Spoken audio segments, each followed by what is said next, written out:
पूर्णमिदं पूर्णात् पूर्णमुदच्यते पूर्णस्य पूर्णमादाय पूर्णमेवावशिष्यते। ओम शांति शांति शांति।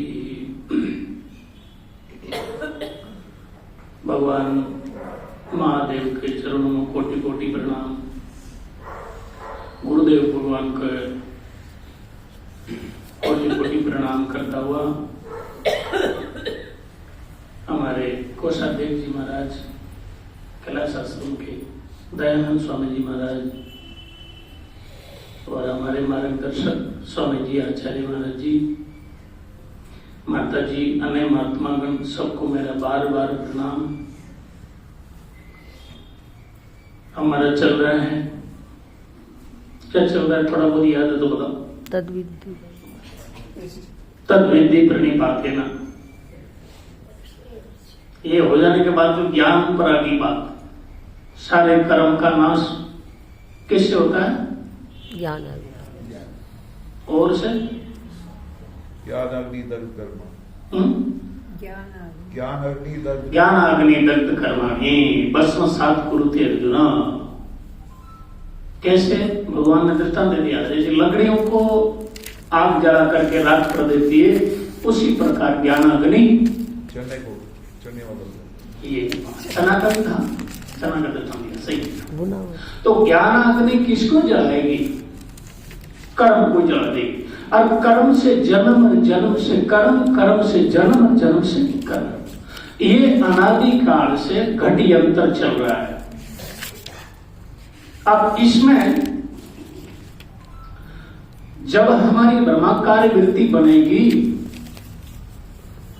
तब जो साक्षी का हिस्सा में अविद्या है, अविद्या है, उसका नाश होगा। विषय और चिन्ह चैतन्य में जो अविद्या थी, उसका तो नाश हो गया। और उसका कार्य कौन था? सर्प, उसका नाश हो गया, क्योंकि कारण का नाश होते कार्य का नाश हो जाता है। पर इधर से जो अंतःकरण से वृत्ति बनी हमारी, क्या वृत्ति बनी? सर्पाकार ज्ञानाकार वृत्ति बनी। वो कहां से निकल के गई? अंतःकरण से निकली। अब वो वृत्ति निकल के गई, आगे वाला विषय को तो नष्ट कर देगी, ये बात ठीक है। पर वो आगे वाला विषय नष्ट हो जाने के बाद वृत्ति लौट करके अंतःकरण में लीन हो जाती है। अब लीन हुई वस्तु पुनः प्रकट हो सकती है। इसलिए दो हेतु मोक्ष में, सर्व दुखों की अत्यंत निवृत्ति और परमानंद की प्राप्ति, ये दो हेतु दिया वहां। तो बाहर का मामला तो साफ हो गया, बाहर का कुछ नहीं है। पर अंतःकरण में जो अज्ञान शेष है, इसलिए प्राप्ति नहीं। अभी निवृत्ति तो हुई पर प्राप्ति नहीं हुई। प्राप्ति कब होगी? तब गुरुदेव भगवान से मावा के श्रवण करेंगे, तब होगी। अच्छा, वो वृत्ति इदमाकार होगी या अहमाकार होगी? अहमाकार होगी। अब अहम का स्वामी जी बार बार कह रहे हैं महाराज जी अपने को। अहम का एक थोड़ा सा और विचार कर लेते हैं। अहम 3 प्रकार का होता है। कितने प्रकार का? 3 प्रकार का। एक तो होता है गौण और 2 होते हैं मुख्य। अहम का अर्थ कितना होता है? 3। एक होता है मुख्य और 2 होते हैं गौण। पहले एक और बोला, 2 मुख्य बोला। पहले एक और बोला, 2 मुख्य बोला। 2 मुख्य, सही है एकदम।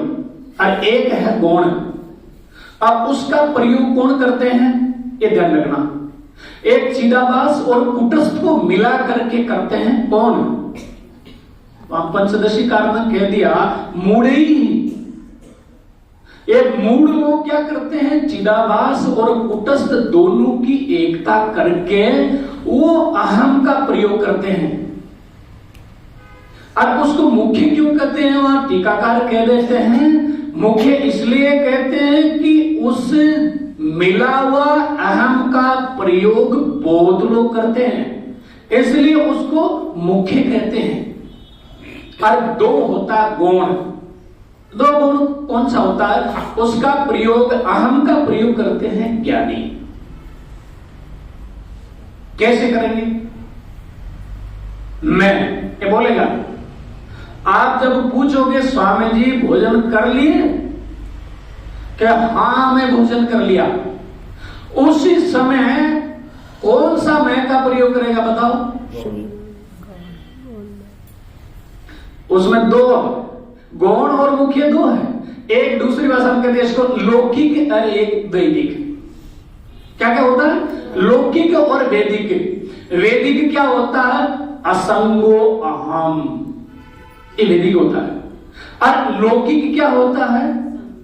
अहम गच्छामि, मैं जा रहा हूं, अहम खादामि, अहम शयनम करोमि, मैं सो रहा हूं, मैं जा रहा हूं, मैं खा रहा हूं। ये शब्दों का प्रयोग करेंगे कौन? ज्ञानी।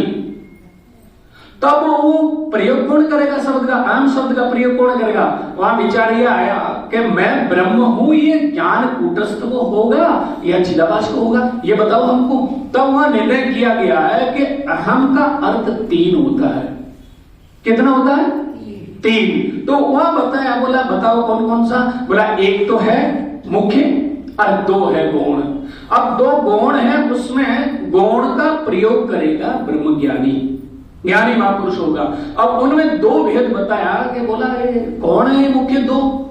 बोला एक लौकिक है और एक वैदिक है। बोला वैदिक कौन सा है? अहम ब्रह्मास्मि, मैं ब्रह्म हूं। और एक होता है लौकिक। लौकिक क्या? जब आपको पूछेंगे कि आप क्या कर रहे हो, तो मैं पाठ पढ़ा रहा हूं, ये लौकिक होगा या वैदिक? एक लौकिक मैं का प्रयोग होगा, मैं पाठ पढ़ा रहा हूं। तो क्या शुद्ध चेतन पाठ पढ़ाता है या चिदाभास पढ़ाता है? ये बताओ। नहीं, चिदाभास पढ़ाएगा। अब उसी समय हाँ ये ध्यान रखना, मैं ब्रह्म हूं, अहम असंगो अस्मि, ये प्रयोग करेंगे, तभी भी चिदाभास ही करेगा, शुद्ध चेतन नहीं करेगा। ये ध्यान रखने की बात है। पर उस ज्ञानी महापुरुष को ये पता है, वो वाच्यार्थ का हिस्सा में ले जा करके मैं पढ़ा रहा हूं, ये प्रयोग करेगा। मैं खा रहा हूं, और जिस काल में कहेगा कि मैं ब्रह्म हूं, उस शब्द का प्रयोग भी किसका हिस्सा में जाएगा? चिदाभास का हिस्सा में जाएगा वो भी। और जब अहम असंगो अस्मि, वो भी चिदाभास का हिस्सा में जाएगा। तो फिर ये कैसे होगा? ये बात कैसे समझी जाएगी? बात ऐसे समझी जाएगी कि कहना, सुनना और ज्ञान होना, अज्ञानी होना, कर्ता होना, भोक्ता होना, लोकांतर गमन करना, ये जितना चिदाभास के हिस्से में है, साक्षी कुटस्थ का हिस्सा में ये चीज कभी भी नहीं होती है। तो फिर वो चिदाभास कैसे कहता है कि मैं ब्रह्म हूं? ये कैसे बनेगा? कहेगा कैसे? तो वहां उन्होंने बताया लक्षणा के द्वारा कहा जाता है। बोला लक्षणा कैसे होती है? लक्षणा ऐसे होती है, आप कांच में मुंह देखते हो, कांच में मुंह देख करके सभी तिलक लगाते किसको देखते हो? नहीं, इसको देख रहे हो या कांच वाले को देख रहे हो? कांच वाले को देख रहे हो? तिलक इधर क्यों लगाते हो? उधर लगाओ कांच वाला ने। तिलक लगाते हो, कांच वाला के लगाना चाहिए ना, आप उसको देख रहे हैं, और इधर क्यों लगाते हो? आपके अंदर ये पक्का निर्णय है कि कांच में मैं नहीं हूं, मेरा सिर कहां है? गर्दन के ऊपर है, असलियत में मैं ये हूं, पर आप देख रहे हो कांच वाले को। ये रखना। इसी प्रकार चिदाभास क्या करता है? कुटस्थ का लक्ष्य करता है और चिदाभास को वाच्यार्थ में लेकर के वो कहता है देख तो मैं इसका रहा हूं, और कहना सुनना चिदाभास में बनेगा और वास्तव में शुद्ध चेतन कुटस्थ में नहीं होगा। तो ये निर्णय करके अहम का प्रयोग करना है।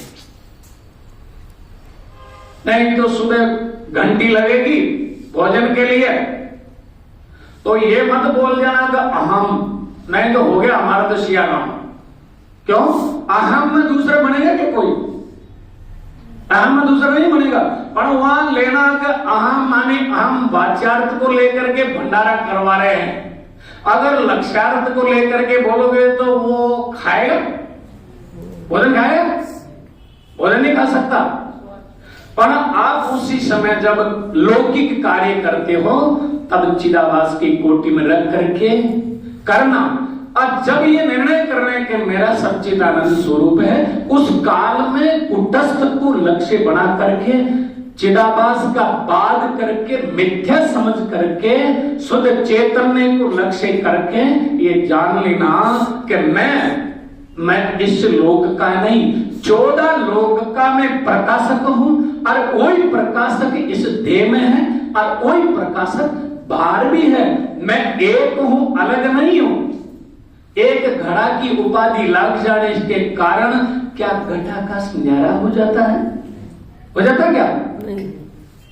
पर एक कारण है, ध्यान रखना, 1000 घड़ों के ऊपर ढकना पड़ा हुआ है, अंदर आकाश है, चौतरफा आकाश है और उपाधि लग करके भिन्न हो रहा है। वो आप जिस घड़ा के ढक्कन को तोड़ोगे उसका संबंध बाहर वाले आकाश के साथ जुड़ जाएगा।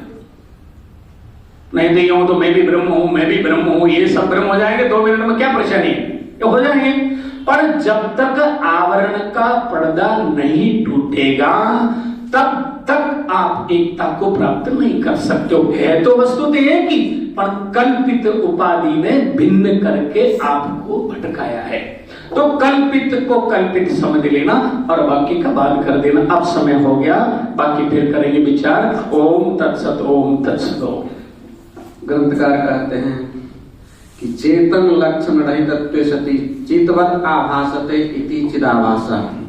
अभी हम लोग स्वामी जी से श्रवण कर रहे थे चिदाभास क्या है और चिदाभास के कार्य क्या है।